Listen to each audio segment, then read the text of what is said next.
भवानीपुर नामक गांव में रामू नाम का एक गरीब किसान रहता था। रामू के पास ज्यादा जमीन भी नहीं थी, इसलिए उसे परिवार का पालन पोषण करने में बहुत कठिनाइयों का सामना करना पड़ता था। जबकि दूसरी तरफ उसका बड़ा भाई अमित गांव के चौराहे पर मछली करी का ठेला लगाता था, जिससे उसकी कमाई अच्छी होती थी। ये देखकर रामू की पत्नी अनीता बहुत जलती थी और रामू को डांटती रहती थी। देखो तो जरा, हर रोज उसके ठेले पर इतनी भीड़ लगी रहती है, लोग तो जैसे उसी की मछली करी के दीवाने हो गए हैं। अरे भाग्यवान, हर किसी की अपनी किस्मत होती है। वो जो करता है अच्छा करता है। किस्मत तो मेहनत वालों की बनती है। तुम दिन भर खेत में मिट्टी खोदो और शाम को 2 पैसे भी नहीं जुटा पाते।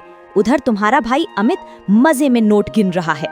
अरे उसका काम अलग है अनीता, मेरा अलग। हर काम सबके बस का नहीं होता। बस क्यों नहीं, अगर थोड़ी हिम्मत दिखाओ तो सब हो सकता है। जाओ ना, उसके पास जाकर सीख लो मछली करी बनाना। फिर तुम भी अपना ठेला लगाओगे तो देखना कैसे भीड़ उमड़ेगी। अरे भाग्यवान, गांव वाले क्या कहेंगे? रामू अपने भाई से सीखने चला गया, सब हंसी उड़ाएंगे। हंसी उड़ेगी तो उड़ने दो। गरीबी में जीते रहना क्या गर्व की बात है? तुम्हें अपने बेटे का भविष्य नहीं दिखता क्या? दिन भर सूखी रोटी खाते खाते बच्चा कमजोर हो गया है। रामू चुप रहता है। बाहर से अमित के ठेले की आवाज आती है, मछली करी गर्मा गर्म। अनीता खामोश होकर वही आवाज सुनती है, फिर धीरे से कहती है, काश हमारे घर में भी कभी मछली की खुशबू आई। रामू उसकी ओर देखता है, कुछ कह नहीं पाता, बस उठकर बाहर चला जाता है, जैसे किसी निर्णय की सोच में हो। अगली सुबह रामू धीरे धीरे अमित के ठेले में पहुंचता है। अरे रामू, इधर कैसे? आज खेत नहीं गए क्या? गया था भैया, लेकिन मन नहीं लगा। जरा तुमसे कुछ बात करनी थी। कहो न छोटे, ऐसा क्या हुआ? चेहरा तो बड़ा उदास लग रहा है। अरे क्या बताऊं भैया, घर की हालत अब संभाली नहीं जाती। बीवी भी रोज ताने देती है, कहती है अपने बड़े भाई से सीखो कुछ काम धंधा। अरे तो इसमें बुरा क्या है? काम तो काम होता है छोटे।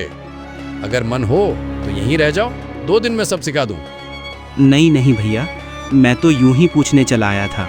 अरे रामू, छोटा बड़ा क्या होता है काम में? तुम मेरे भाई हो और मुझे गर्व होगा अगर तुम साथ में रहो। वैसे भी ठेले पर हाथ बढ़ाने वाला चाहिए, ग्राहक बढ़ गए हैं, अकेले संभाल नहीं पाता। रामू कुछ देर चुप रहता है। तो ठीक है भैया, मैं आज से आपके साथ रहूंगा। काम छोटा हो या बड़ा, अब भूख से बड़ी कोई बात नहीं। बस यही तो बात है।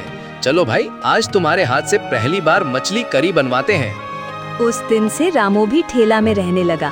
ग्राहक खाते हुए कहते, अरे रामू, तेरे हाथ की करी तो मजा दे गई। आज तो अमित भैया का नाम तू ले जाएगा। ना रे, वो तो अमित भैया की ही रेसिपी है, मैं तो बस उनका चेला हूँ अभी। अरे वाह रामू, अब तो तुम मेरे बिना भी ठेला चला लेगा। बस स्वाद में थोड़ा और दिल डाल देना। अमित की तबीयत अब पहले जैसी नहीं रही। खांसी और बुखार ने उसे बिस्तर से बांध दिया था। डॉक्टर ने कुछ दिन आराम करने को कहा। घर के अंदर सन्नाटा था। अमित बिस्तर पर लेटा हुआ हर आवाज पर ठेला याद करता था। उधर रामू रोज सुबह जल्दी उठकर अकेले ठेला संभालने लगा। अब तो पूरा चौराहा मेरे कब्जे में है। आज अमित भैया नहीं तो मजा ही कुछ और है। अरे रामू, आज तो करी में और ज्यादा स्वाद है।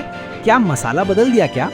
हाँ भाई, अब जरा अपने अंदाज में बना रहा हूँ। थोड़ा मसाला बढ़ा दिया है, थोड़ा नफा भी। वाह भाई, ऐसे ही चलता रहा तो तू भी बड़ा आदमी बनेगा। शाम तक में रामू ठेला समेटकर घर आ जाता है। अरे रामू, आजकल तो पैसे की बरसात हो रही है, कुछ नया जादू कर दिया क्या? जादू नहीं भाग्यवान, बस समझदारी। अमित भैया तो खर्च में दिल खोल देते थे, मैं थोड़ा सोच समझ कर चलता हूँ। लेकिन भैया का हिस्सा? अरे जब भैया काम पर नहीं है तो हिस्सा कैसा? ठेला चलाता कौन है? मैं। मेहनत कौन करता है? मैं। तो फिर हिस्सा किसका? पर वो तुम्हें सिखाए हैं और इसीलिए तुम्हें ऐसा नहीं करना चाहिए। तुम ये गलत कर रहे हो उनके साथ। सिखाने से कोई मालिक नहीं बन जाता अनीता। अब वक्त है अपना नाम बनाने का। रामू के अंदर अब एक नया घमंड आ गया था। गांव वाले अब उसे रामू मछली वाला कहने लगे। ठेले पर भीड़ लगती थी और अमित की यादें धीरे धीरे मिटने लगी थी। एक दिन शाम को जब ठेला समेट रहा था, उसी टाइम अमित पहुंचता है। अरे रामू, धंधा कैसा चल रहा है?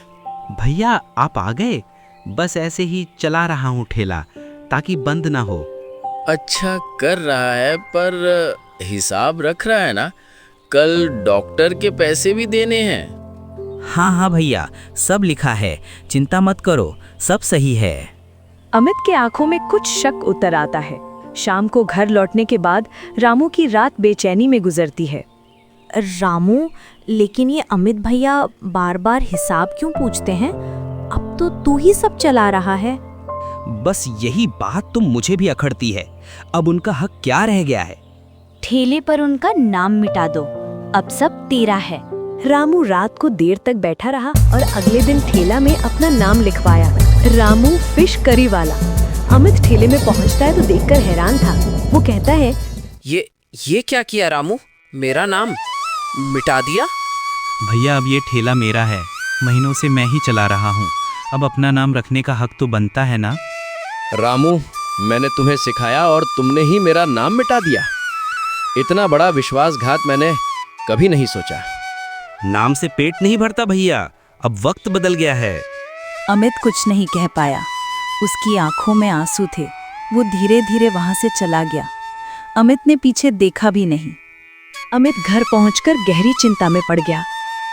जिसे अपने हाथ से खड़ा किया, उसी ने मेरा नाम मिटा दिया। अब कुछ नया करना होगा।